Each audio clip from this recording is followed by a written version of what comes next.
नमस्कार भाई और बहनों। 21 मार्च 2024 की शाम को ईडी दिल्ली के मुख्यमंत्री अरविंद केजरीवाल के घर पे रेड मारती है और उसी समय अरविंद केजरीवाल को ईडी बिना कोई कन्विक्शन या बिना कोई मनी ट्रेल एस्टैब्लिश हुए अरेस्ट कर।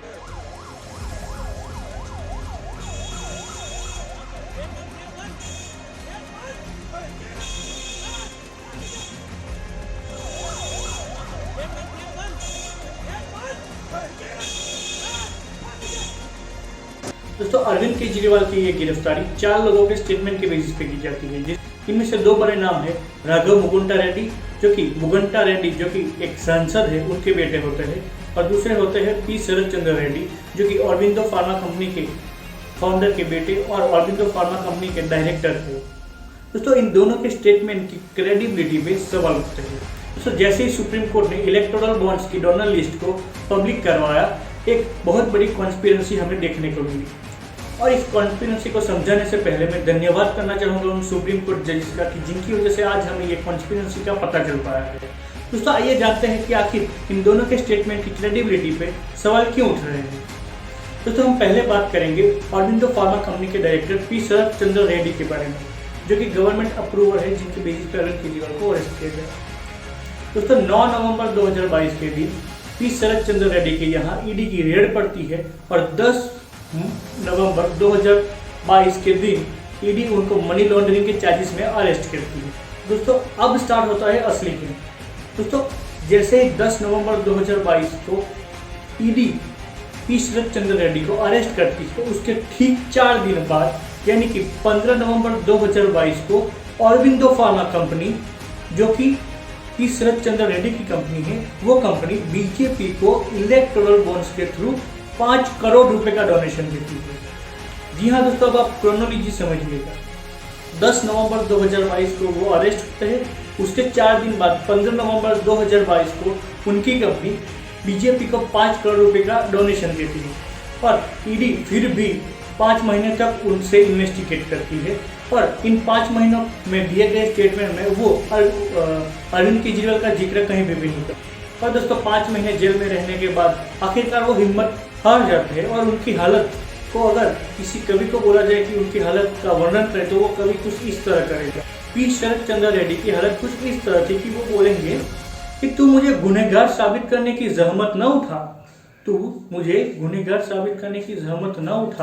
तू बस ये बता कि मुझे क्या क्या कबूल करना है। जी हाँ दोस्तों, 25 मार्च 2023 के रोज उनका अचानक से हृदय परिवर्तन हो जाता है और वो अपने स्टेटमेंट से मुकर जाता है और अब ये नए स्टेटमेंट में वो अरविंद केजरीवाल का भी जिक्र करते हैं। और दोस्तों, जैसे ही वो अपने स्टेटमेंट में अरविंद केजरीवाल का नाम देते हैं, उन्हें अगले ही महीने यानी कि 8 मई 2023 के दिन बिल मिल जाती है और इस बिल का अपोज ईडी भी नहीं करती। और दोस्तों, बिल मिलने के 1 महीने बाद ईडी उन्हें गवर्नमेंट अप्रूवल बना देती है 1 जून 2023 के दिन। और दोस्तों, गवर्नमेंट अप्रूवल बनने के 6 महीने बाद 8 नवंबर 2023 के दिन वो ईडी को 50 करोड़ रुपए का डोनेशन देते हैं। जी हाँ दोस्तों, इनकी 3 कंपनियां मिलकर बीजेपी को 50 करोड़ रुपए का डोनेशन देती है, जिसमें से ऑरबिंदो फार्मा 25 करोड़ रुपए देती है, एपीएल हेल्थ केयर 10 करोड़ और यूजिया फार्मा 15 करोड़। और शरद चंद्र रेड्डी की कंपनियों ने उसके अरेस्ट से पहले भी बीजेपी को 4.5 करोड़ रुपए का डोनेशन दिया था।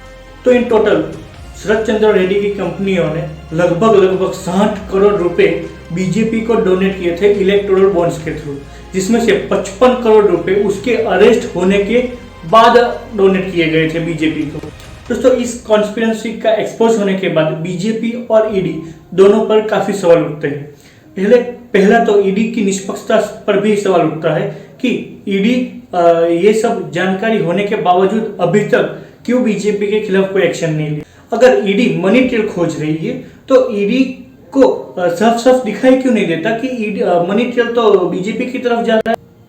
इलेक्टोरल बॉन्ड की ये लिस्ट से क्लियरली मनी ट्रेल एस्टैब्लिश होती है बीजेपी की तरफ।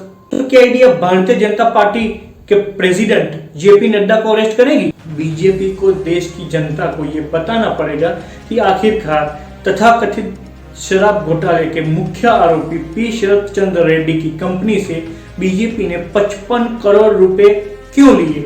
55 करोड़ रुपए तो उसके अरेस्ट होने के बाद दिए ना, तो बीजेपी को तो मालूम होगा कि इसको ईडी ने अरेस्ट किया है।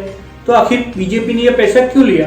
क्या उनके शीर्ष नेतृत्व को पता नहीं था कि 55 करोड़ रुपए हमारी पार्टी ने लिए हैं, जो कि तथाकथित दिल्ली शराब घोटाले का मुख्य आरोपी कहा जा रहा है? क्या बीजेपी ने इधर एक तीर से दो निशान मारने का प्रयास किया है कि ईडी का इस्तेमाल करके पार्टी के लिए 55 करोड़ रुपए का चंदा भी ले लिया है एक्स्ट्रा, और उसी तीर के साथ अरविंद केजरीवाल का नाम भी तथाकथित दिल्ली शराब घोटाले के अंदर ला दिया? और भारतीय जनता पार्टी ने ईडी या सीबीआई को ये जानकारी क्यों नहीं दी कि उनकी पार्टी को टोटल 55 करोड़ रुपए का डोनेशन मिला है पी शरद चंद्र रेड्डी की कंपनियों से? दोस्तों, अब हम बात करेंगे ईडी के दूसरे अप्रूवर के बारे में, जो है राघव मुकुंटा।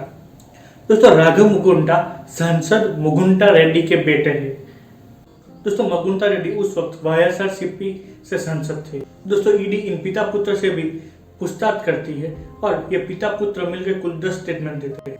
पर राघव मुकुंटा को तो ईडी 5 महीने के लिए अरेस्ट रखती है, और अब 5 महीने जेल में रहने के बाद शरद चंद्र रेड्डी के जैसे इनका भी हृदय परिवर्तन हो जाता है और वो अरविंद केजरीवाल का नाम तथाकथित शराब घोटाले से लिंक करते हैं। और दोस्तों, अब क्रोनोलॉजी के हिसाब से राघव मुकुंटा को बेल मिल जाती है और उनके पिताजी को रिवॉर्ड मिल जाता है। वो अब टीडीपी पार्टी ज्वाइन करते हैं और टीडीपी पार्टी से वो एनडीए अलायंस, जो कि बीजेपी का अलायंस है, उसके ज्वाइंट कैंडिडेट बन जाते हैं। और अब मोदी जी की फोटो लगा के वो वोट मांगेंगी जनता से, और मोदी जी भी इनके लिए प्रचार करेंगे।